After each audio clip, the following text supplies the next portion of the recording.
Question suivante. Assalamu alaikum, cher. Vous avez dit que les commerces étaient à éviter. Je comptais faire la hijra en ouvrant un commerce à l'étranger. Est-ce mieux de trouver un autre moyen? Barakallahu fikum, cher. Tfadal, cher. Quand je parlais du commerce, bien sûr, je parlais du commerce qui allait quoi? Qui allait être un obstacle. Un obstacle pour le talib al-ilm. Naam. Maintenant, comme je disais, tu demandes à n'importe quel frère. Disons moi, quand je parle de mon pays, je parle de ce qui se passe ici en Algérie. Chez vous, je ne sais pas. Tu demandes à n'importe quel frère. Alors, donne-moi tes nouvelles, qu'est-ce que tu fais? Il te dit, je fais le commerce. Hier, quelqu'un est venu chez moi, un ami. Ça fait très longtemps que je n'ai pas vu. Pour me rendre visite, il était avec sa femme. Sa femme, c'est aussi une amie à ma femme. Al-Muhim. Je lui ai dit, ça fait combien de temps que tu n'as pas lu un livre? Je lui ai dit d'abord, est-ce que tu lis un peu, tu avances dans ta blême? Il me dit, Allah, walou. Rien, hein? Je lui dis rien. Ça fait combien de temps que tu n'as pas lu de livre? Ça fait des années. Subhanallah al-Azim. Des années, on ne lit pas un livre. Des années, hein? Qu'est-ce que tu fais? J'écoute des doros à la télé. J'écoute des doros à la télé. Quel doros? Il dit, Mohamed Hassan, il y a l'Arifi, Allahu Akbar. Mohamed Hassan, l'Arifi, c'est pire, Yaninta. Donc je disais, ça c'est général. Maintenant tu demandes à 100 frères, 100 frères, naam, combien ça fait tant que tu n'as pas lu un livre? 90 vont te dire, ça fait 2 ou 3 ans que j'ai pas lu un livre. J'ai pas lu quelque chose dans le din. C'est tout juste quoi? Yani, si j'entends comme ça un cours, ou là, comme ça, par occasion. Naam.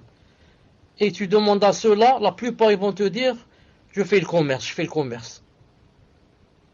Maintenant, si quelqu'un est sérieux, j'ai dit tout à l'heure qu'il y avait des commerçants véridiques, et qu'il viendrait avec les véridiques et les martyrs, Yom al-Qiyamah. Si maintenant quelqu'un est sérieux, et ici il sait que il va se retenir, et qu'il ne va pas passer tout son temps derrière le commerce. Mais la mouchkila, le problème, c'est quoi? C'est des fois, c'est pas de ta faute.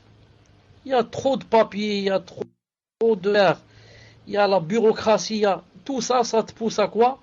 À ne pas avoir le temps. Même si toi tu ne veux pas, ça te dépasse. Donc je dis à ces personnes-là qui vont faire la hor, qui vont faire la hijra, s'ils savent que ils sont du genre qu'ils ne font ça que juste pour survivre, ou la vivre, pas pour s'enrichir, qu'ils essayent. Mais s'ils savent que ce sont des talibou ilmra, je ne leur conseille pas, Inch'Allah Ta'ala, de rentrer dans la tijara. Je ne leur conseille pas de rentrer dans la tijara. Tfadlal. Question suivante. Assalamu alaikum wa rahmatullah, cher. Un frère donne des cours à des sœurs qui sont pauvres, dont les maris n'arrivent pas à subvenir à leurs besoins, à tel point que certaines veulent divorcer et d'autres retourner chez leurs parents, car elles ne peuvent plus patienter. Ces sœurs font des petits commerces pour aider leurs maris, mais cela n'est pas suffisant. Malgré cela, elles sont toujours dans le déficit. Donc les frères souhaiteraient monter un projet pour financer un vrai commerce pour l'ensemble des sœurs. Et est-ce que cela lui est permis? Par contre, cher, il y a parmi ces sœurs dont le mari a les moyens mais ne subvient pas à ses besoins. Est-il permis de l'intégrer au projet?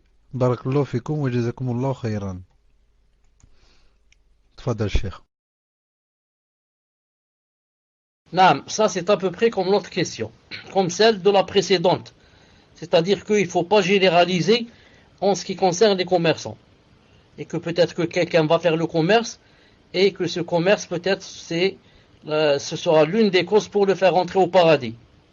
Si ce commerce, il le fait pour Allah subhanahu wa ta'ala, comme c'est l'intention ici de ce frère, barakallahu fih, et que de l'autre côté, ça ne le gêne pas, pour qu'il fasse au moins toutes les prières à l'heure à la mosquée, et qu'il fasse le maximum pour ne pas désobéir à Allah subhanahu wa ta'ala. Mais ce que j'ai dit tout à l'heure, ce qui est dangereux pour le commerce, c'est quand la personne c'est un talibou ilm. Quand c'est quelqu'un qui vraiment veut apprendre la religion et devenir talibou ilm, et peut-être plus tard donner des cours, quelque chose comme ça, c'est impossible qu'il joigne entre le commerce et talibou ilm. Ça ne marche pas ensemble. Ça marche pas ensemble.